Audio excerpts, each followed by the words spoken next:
ताडगी, आपलं डिस्कशन झालंय. फक्त एक गोष्ट लक्षात ठेवा, आपल्याला एक स्ट्रॉंग केस उभी करायची. दया काका, तुम्ही इथे कसे आलात? बसा बसा आरामात. ऍक्च्युली आत्ता मी मिस्टर ताडग्यांशीच बोलत होते. खरं तर ऑफिसमध्ये सुद्धा तेच डिस्कशन सुरू होतं. पण तुम्ही काळजी करू नका, आपण या सगळ्यातनं काही ना काहीतरी मार्ग काढू, एवढं नक्की. पत्नी सुद्धा आज पोलीस स्टेशनला जाऊन आली आहे. काकू पोलीस स्टेशनला जाऊन आली? कधी? दुपारी. काकू भेटल्या ना युवराजला? हो. दया काका, काय झालंय? तुम्ही माझ्यापासून काही लपवत आहे का? युवराज आणि पद्मिनीची गाठभेट झाली. हां. पण काय? युवराजची अवस्था फार वाईट आहे. म्हणजे?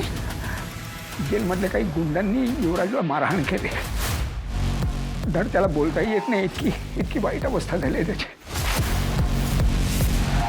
कस्टडीत असताना त्याच्यावर असा हल्ला कसा होऊ शकतो? हे कसं शक्य आहे दया काका? हे शक्य नाहीये.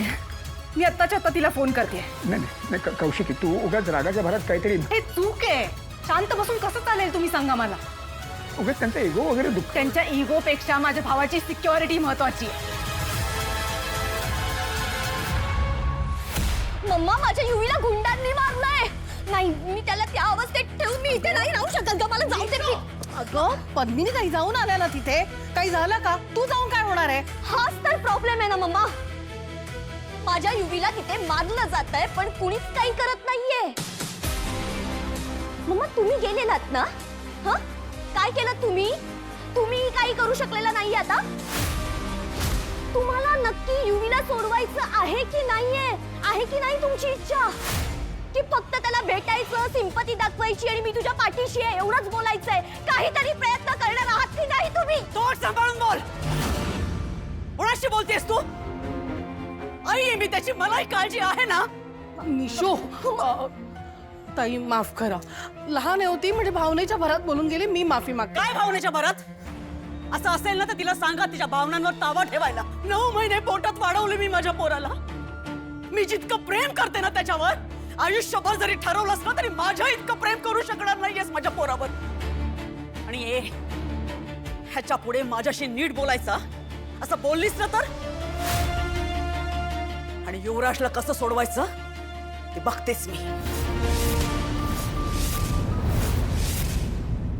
नमस्कार, कौशिकी खांडेकर. भावाबद्दल विचारायला फोन केला ना?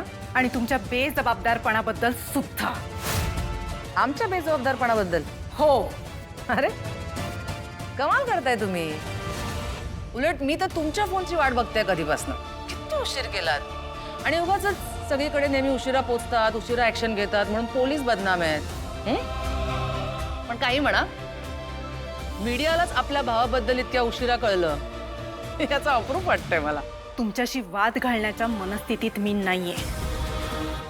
तुमच्या कस्टडीतली माणसं ही तुमची जबाबदारी आहे ना. तुमच्या कस्टडीत कोणावर तरी हल्ला होतो हे चुकीचं आहे. हे कसं शक्य आहे? हे बघा, तुम्हाला जर तुमचं काम जमत नसेल ना तर राजीनामा द्या. पण लोकांच्या जीवाशी असं खेळू नका प्लीज.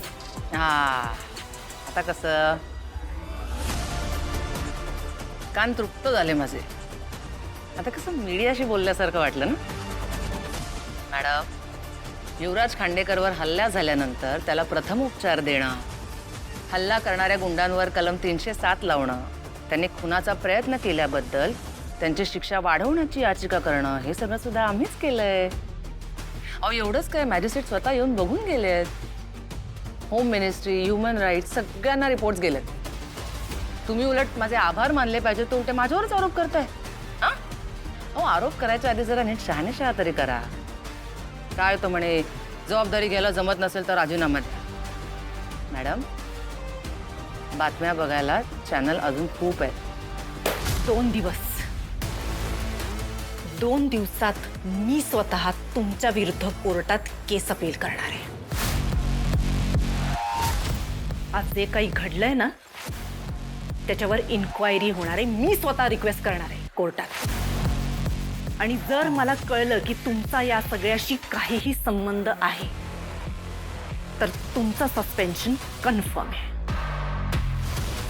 कळतंय? मला तुमच्याकडनं थँक्यूची अपेक्षा होती, बट नेव्हर माइंड. तुम्ही माझ्यावर केलेला आरोप हेच तुम्ही मला म्हटलेलं थँक्यू आहे असं समजून मी तुम्हाला यू वेलकम असं म्हणते. मी आणि माझ्या टीमने सिच्युएशन जबाबदारीनेच हँडल केली आहे आणि ते मी सिद्ध करू शकते. जबाबदारीने हँडल केली का बेजबाबदारपणे षडयंत्र रचलंय? यामागे जे काही सत्य आहे ना ते मी शोधून काढणार आहे. ऑन दॅट नोट, गुड लक.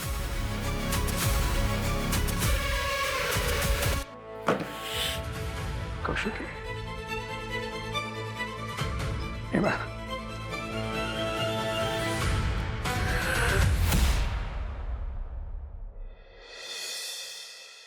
हो मिस्टर ताडगे, अहो माझं आणि कौशिकी या विषयावरती अगदी व्यवस्थित बोलणं झालेलं आहे. हां, तर तुम्ही आता वेळ घालवू नका. तुम्ही उद्याच्या कोर्ट केसची नोटीस घेऊन लगेच निघा, पोलीस स्टेशनला निघा. पोहोचा तिकडे, तुमची कदाचित मदत लागू शकते. कौशिकी पोलीस स्टेशनमध्ये जायला निघाली सुद्धा. प्लीज निघा तुम्ही. हां, ओके ओके ओके, ठीक. तारिणी, काय झालं मला? बाबा, कौशिकी ते खरंच पोलीस स्टेशनला गेल्यात? हो, आपल्याला काहीतरी करावं लागणारच ना बाळा. युवराजला पोलीस कस्टडीमध्ये मारहाण झाली आहे. बहीण म्हणून ती आता शांत नाही बसणार आहे. आणि तिने जर आता ठरवलंच आहे ना युवराजला सोडवायचं, तर ती काही करून जेजेच्या तावडीतनं युवराजला सोडवणार. बघ तू. बाबा, तुम्ही चहा घ्या ना, बसा. हां,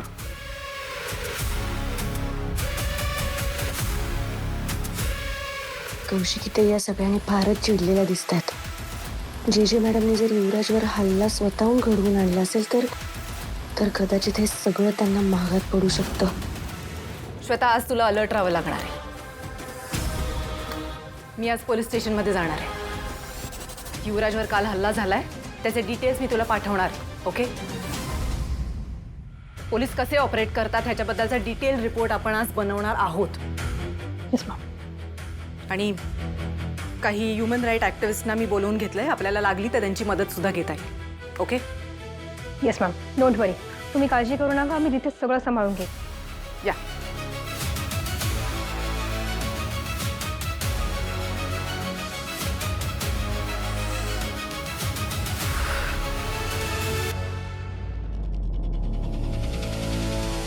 ताई, तू ठीक आहेस ना? मी ठीक आहे, आय एम फाईन. पण मी त्या जेजेला सोडणार नाहीये. तिच्या कस्टडीत युवराजवर हल्ला झालाय याचा जाब मी तिला विचारणार आहे. ओके. ताई, तुझ्या डोक्यात काय सुरू आहे सध्या? खेळ वाटला का तिला सगळा? ती पोलीस आहे, तिच्याकडे पॉवर आहे, पण ती रिस्पॉन्सिबल सुद्धा आहे ना. तिच्या कस्टडीत कोणावर तरी हल्ला होतो. तो टेररिस्ट नाहीये, तो संशयित आहे ना. तिच्या कस्टडीत असं गुंड येऊन मारून जातात, हे चुकीचं वाटत नाहीये का तुला? नाही, आज मी एक बहीण म्हणून नाही, एक पत्रकार म्हणून तिला जाब विचारणार आहे. आणि तिला माझ्या सगळ्या प्रश्नांची उत्तरं द्यावीच लागणार आहेत.